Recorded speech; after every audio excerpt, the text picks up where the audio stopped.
being cringe will literally save your life. A bit of a reach, potentially, but hear me out. Embarrassment is a fundamental part of being human, though ironically, it's the one thing that holds us back the most, even when it's just in our minds. I'm sorry, because what the hell do you mean by, I'm embarrassed to eat fruit? So I'm on a mission to prove to myself that embarrassment is in fact a choice. So how did we even get here? Back at it again, are we? Okay. Listen, feeling embarrassed, feeling shy is a universal human thing, and of course it expands generations, but I do think that Gen Z has a very particular cringe culture. It's literally the nonchalant curse. Why is it so serious? And they are absolutely obsessed with avoiding embarrassment. And like everything is embarrassing. And I think a key part of this is that we grew up on the internet. We grew up under constant surveillance. Every action that we take is online, it's on camera. Dude, I remember being like six. I remember being like in like 5th and 6th grade, like year 5, year 6, 11, 12 years old. It was like the cringe commentators era. That was like the peak of like just bashing everybody on the internet. Like I saw like a video about like that Sweatshirt song by Jacob Sartorius, and I know he seems to be doing all right now, and I'm happy for him, but that must be terrible, you know, as like a 12-year-old kid to be bashed so heavily on the internet. And I was like sort of an internet kid, like I was doing my YouTube videos and Musicallys back then, but it rarely ever had my face on it. And even like some of the old videos on this channel, you know, where I'm like 15 and 16, I'm so thankful that I didn't have to go through what so many of these kids who grew up on the internet went through, where like their whole sort of awkward phase, their whole pubescent era is on the internet, and people honestly bullied them. Growing up in this culture makes us more self-aware and self-conscious than ever. The constant documentation and archive of our lives never existed in previous generations to the extent that it does now. And the fact that I feel like the 2010s was very, let's hate on like prepubescent children, that has an impact. Like think about Justin Bieber. He was like a 14, 15-year-old kid, and it was just like cool to be like, why wouldn't we be hypercritical over the way that we behave now? There is an idea of what is cool and what is cringe, limiting all your emotions down to apathy, and being nonchalant is just the way to go. You don't care what people think about you because there is kind of nothing to you. Like, sure, you can't be cringe if there's nothing to you.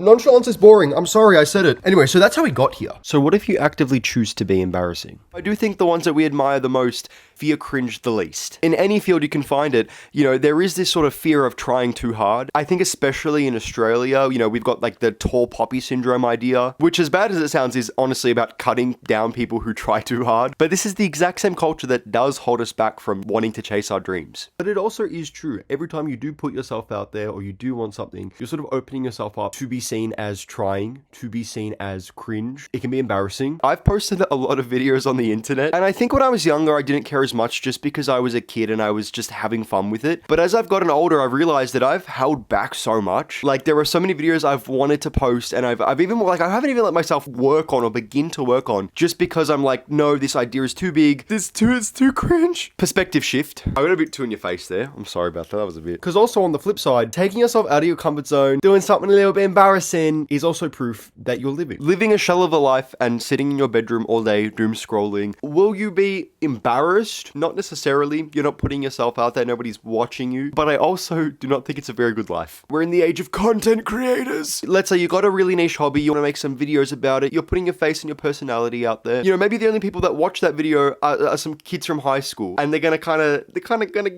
But if you're consistently showing up and, you know, posting once a week, posting multiple times a week, I genuinely believe that the impact of embarrassment will leave you. It's important to realize that those embarrassing behaviors will also lose their novelty. And I think once they've lost their novelty, they're not really embarrassing anymore. And truthfully, most of the time, if you're out there posting on the internet, people from your past or like kids you went to school with are actually really lovely about it. I've been very fortunate myself, at least, that, you know, everybody who I did the rounds of life with have all been amazing and supportive. And I'm sure there's also people, you know, behind my back, behind your back, that are probably talking and gossiping.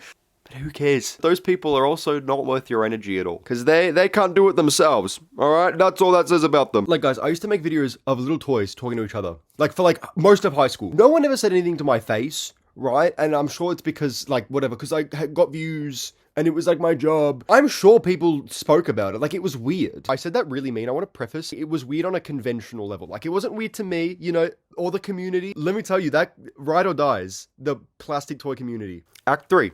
embracing it. You've chosen you're going to take the path of embarrassment. One thing I've really tried to get myself to do in the last few years is micro exposures. I've been really trying to become a more confident person and someone who's just less afraid. And sometimes it is just doing these little habits that might seem monumentally terrifying, but actually impact no one. Ooh, I actually a few weeks ago had a party and it was kind of like a work industry event and I showed up alone, you know, and it was the only time I've ever done anything like that. I thought I was absolutely going to die. Like I wanted to run out and just cry. And I ended up making like a ton of friends that night, bunch of industry people. And it was fantastic. And it was honestly a really fun night. I don't know if I could do that again though. I'm gonna be real. But I didn't. And now I think I know for myself, if I'm ever in a situation like that again, that I will in fact survive and I can have a great time. For me, that's like a monumentally terrifying event. Like rocking up to a party where you don't actually like really know anyone. It's possible. It's doable. You will live. Like, and it sounds like such a stupid small thing. It was like a profound like epiphany for me. Reframe it as a badge of honor. And I think one of the most important things when considering this embracing embarrassment, no one is ever concerned about you as they are themselves. People truly, in the best way possible, like they don't care.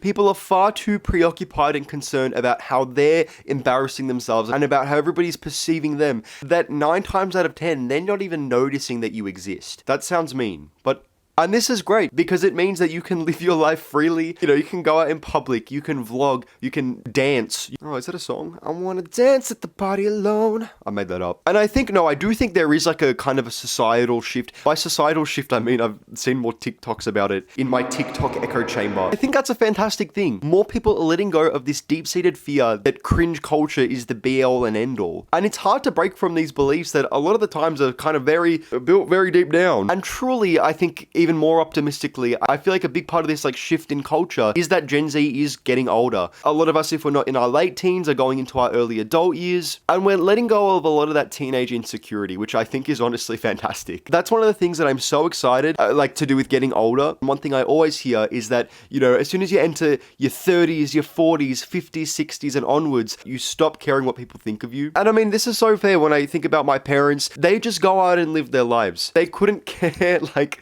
do you think my dad cares? You know what? Like, I've made so many videos on my dad on the internet, kind of poking fun at him. Love him, but like, do you think he cares? Like, he shows his work friends and, you know, they all love it. Do you think elderly people care what people think of them? Because they learn the truth. The truth is to be cringe.